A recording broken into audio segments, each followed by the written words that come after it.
Okay, so these are the two bolts that you undo to change the starter. That's the lower bolt, and then that's the upper bolt. Not sure how clear that is, but that's the lower bolt here,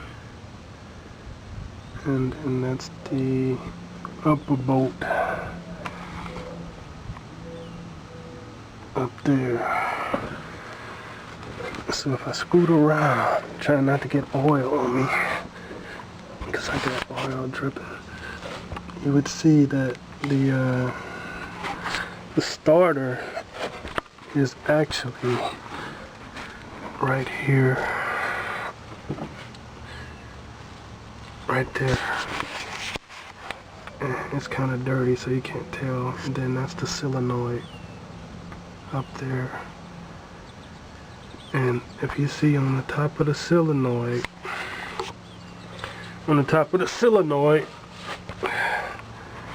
there's another wire that needs to be taken off, and it's right there. I think there's another wire that will have to be taken off eventually, once I get the two bolts in the back taken off. So again, that's the starter right there. I'm gonna scoot back around if I can. And then this is the first bolt here that is for the starter, and the lower bolt. And then this is the upper bolt for the starter. Let's see. Can you see it? Let's see. Hold on. So I can maneuver the camera. It's back there. I don't know if you can see it. Well, I might not be showing it. So it's let me see. It's right there. I don't know if it's clear, light enough under there. Let me see if I got a light to shine on it. Okay, I took the light out of my pocket. So but I don't want to get grease on this camera, but it's right there. Okay, ladies and gentlemen, unfortunately there's no way I can hold this camera and take these bolts off, but hopefully the next shot will show this bolt off and this bolt off, if you can see it, and then the solenoid in the front here should be hanging by the other wires, and I have to take those off. So I'm going to turn it off for now and try to get these bolts out. As you can see, I have the socket wrench on the bottom bolt, and I'm going to loosen it up, but there's no way I can do it and hold the camera, so I'm going to have to turn the camera off to loosen it. I run into a bit of an issue with this top bolt. When I put the extension on for my socket set, I can't get the socket in there to loosen it up because of these wires are here and this pipe is here. If I don't put the extension on, then the 4mm socket without the extension gets caught up between this guy here and this wire here, so I can't even maneuver it. So I think I'll have to get a longer socket or a totally different tool to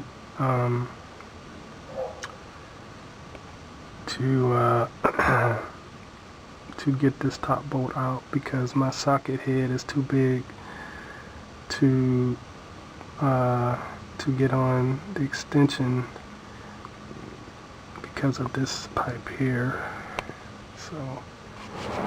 So I couldn't reach with the other extension I had, so I had to go buy a new extension to reach that bolt. and this is it. I won't be able to hold the camera and take off the bolt, but I just wanted to show you the extension that I had to buy. Just want to give y'all a visual of the tool I had to use to get this other nut up. And it's a long tool. This is it right here. That's it at angle.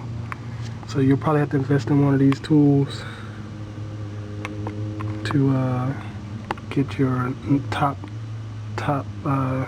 bolt out of your starter. I have to take this little nut off the solenoid, so I'm just using this tool here to get it off. So in order to get the fourth connection loose, I had to take the front tire off. Then I had to reach in here and unsnap the wires.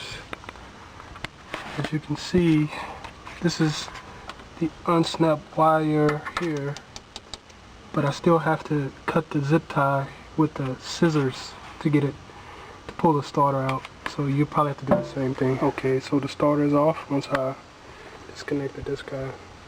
So that's good. So my new solenoid didn't come with one of these guys. So I took it off of this one, the old one, and I'm going to put it on a new one and tape it up with some electric tape to make sure it stays. See, this is where I wrapped the old insulation around the new wire. Okay, I got it. I put the new starter on, but I just want to show you the tools that I had to use. So the tools that I had to use was 14mm socket. I don't know if you can see that, if it's blurry. I had to use a 13mm wrench and a 12mm wrench. To take it off, the 12mm wrench worked for the bolt that was on the solenoid, but the new solenoid had a 13mm wrench, so I had to use that. I also had to use this long extension to get the top bolt off the solenoid and put it back on, and I used this short one to take the lower bolt off and put it back on. So you will have to jack up your car, so you're definitely going to need a jack, tire tool, and another jack. I normally use 2 jacks for safety whenever I jack up my car, but it's pretty much the tools you need. Okay, I had to take the front tire back off. This is the jack. This is my other jack. To snap this piece back in. So I had to get up under here and snap it back in.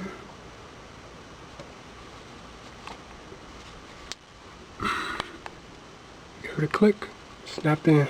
Okay, I put the battery back together. Make sure before you do any of this, you take your battery out. So now for the ultimate test, let's see if it starts. Yep, it started right back up. Sounds good. Good luck to you when you put your starter in and take it out.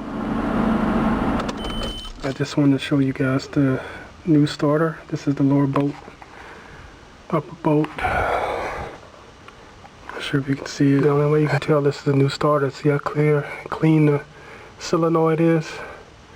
That means that's the new starter.